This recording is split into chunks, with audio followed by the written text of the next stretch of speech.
Assalamualaikum warahmatullahi wabarakatuh. Selamat pagi untuk kamu yang sedang menyaksikan video pembelajaran ini. Kembali lagi ke channel YouTube Junaidi Fayat. Kali ini kita akan membahas pembelajaran 6, subtema 3 dari tema 8. Adapun materi-materi yang akan kita bahas seperti tampak pada layar ya. Ada 3 materi yang akan kita bahas pada video pembelajaran ini. Yang pertama adalah mewarnai gambar cerita. Kemudian yang kedua adalah menemukan informasi dari teks. Dan yang terakhir adalah keragaman sosial budaya masyarakat. Ketiga materi ini akan kita bahas secara tuntas pada video pembelajaran ini.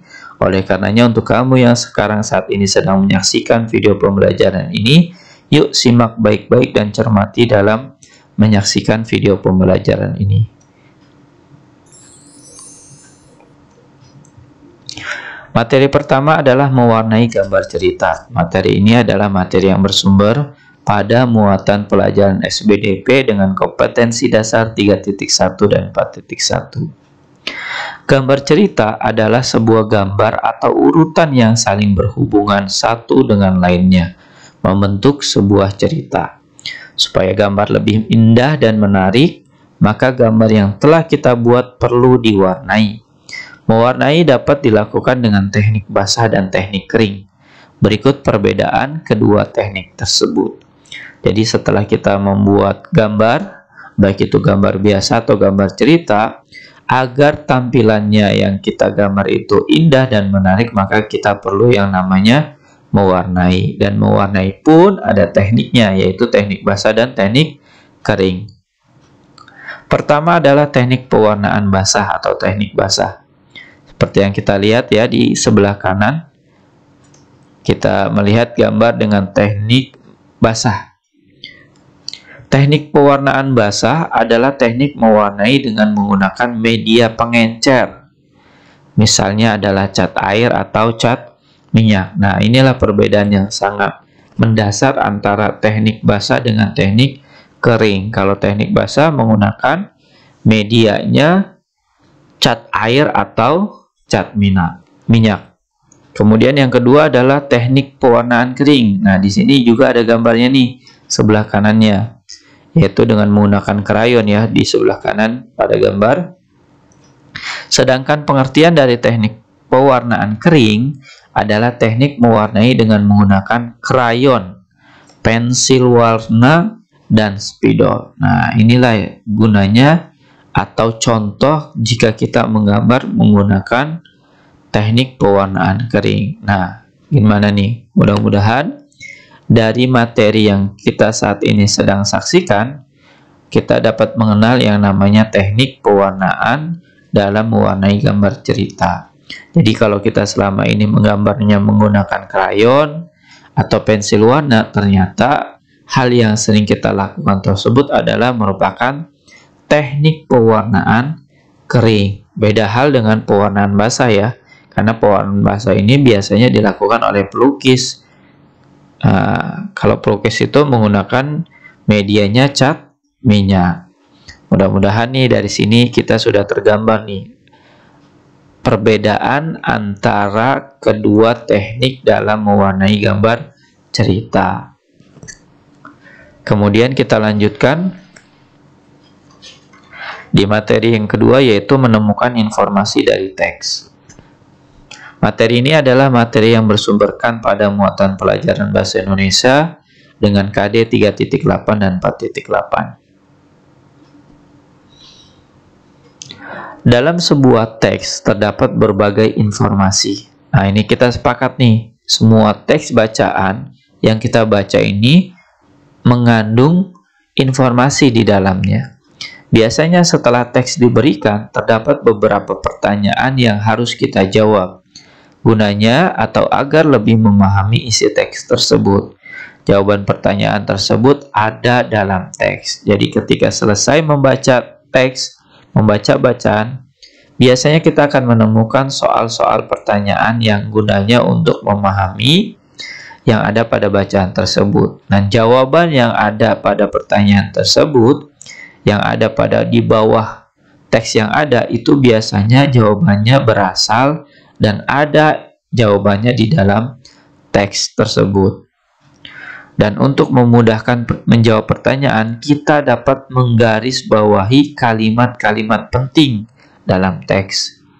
Nah, contohnya apa? Contohnya adalah ketika kita membaca. Nah, dalam hal ketika membaca, kalimat yang menyatakan tokoh, tempat peristiwa, sebab akibat, dan informasi penting lainnya kita garis bawahi. Kenapa? Karena biasanya pertanyaan-pertanyaan yang ada pada setiap soal bacaan itu tidak lepas dan tidak jauh dari yang namanya tokoh, tempat peristiwa, sebab akibat, dan informasi penting lainnya. Oleh karenanya, mulai hari ini dan kedepannya ketika kamu menemukan soal bacaan, menemukan teks bacaan yang panjang atau biasa saja, ketika kamu menemukan 4 hal ini, tokoh, tempat peristiwa, sebab akibat, dan informasi penting lainnya, mulai hari ini dan seterusnya kita garis bawahi. Agar apa?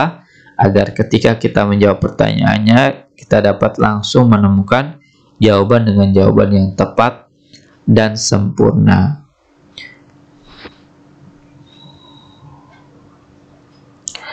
Kemudian kita lanjutkan ke materi yang ketiga, adalah keragaman sosial budaya masyarakat.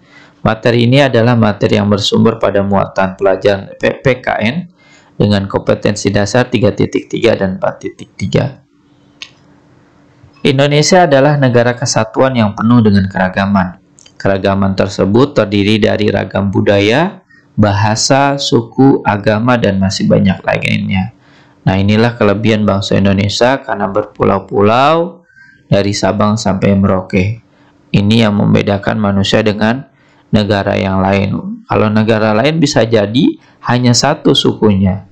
Kalau agama mungkin bisa banyak seperti Indonesia, tapi budayanya satu, sukunya satu. Nah, Indonesia ini termasuk negara yang kaya akan keragaman yang kita miliki. Sikap yang perlu dikembangkan untuk menghargai keberagaman yang ada di Indonesia adalah sebagai berikut nih. Ada 3 ya sikap yang harus kita terapkan, kita amalkan dalam kehidupan sehari-hari.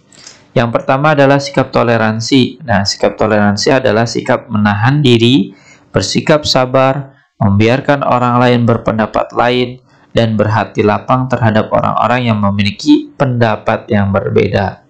Jadi kalau kita mau dikatakan kita memiliki sikap toleransi terhadap orang lain, manakala kita bisa menunjukkan, membuktikan dalam diri kita, dalam bentuk kehidupan sehari-hari, bisa memiliki sifat ini.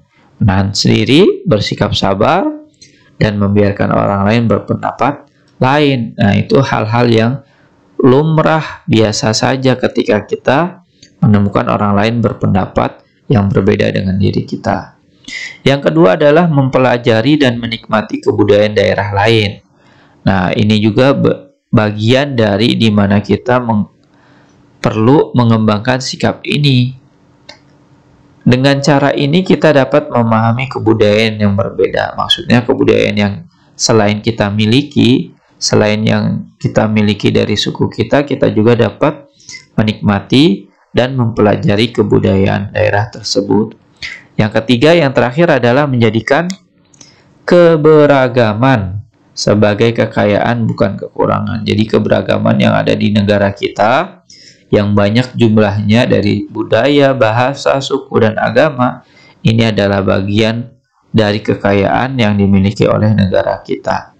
Bukan kekurangan. Kalau kekurangan itu cenderung membuat kita minder, malu. Nah, tapi dengan keberagaman kekayaan kebudayaan yang kita miliki banyak, akhirnya kita dapat merasa lebih bangga akan nilai keberagaman yang ada pada diri kita. Mudah-mudahan ya 3 hal ini kita bisa terapkan dalam kehidupan sehari-hari untuk menjaga kerukunan dan persatuan Indonesia.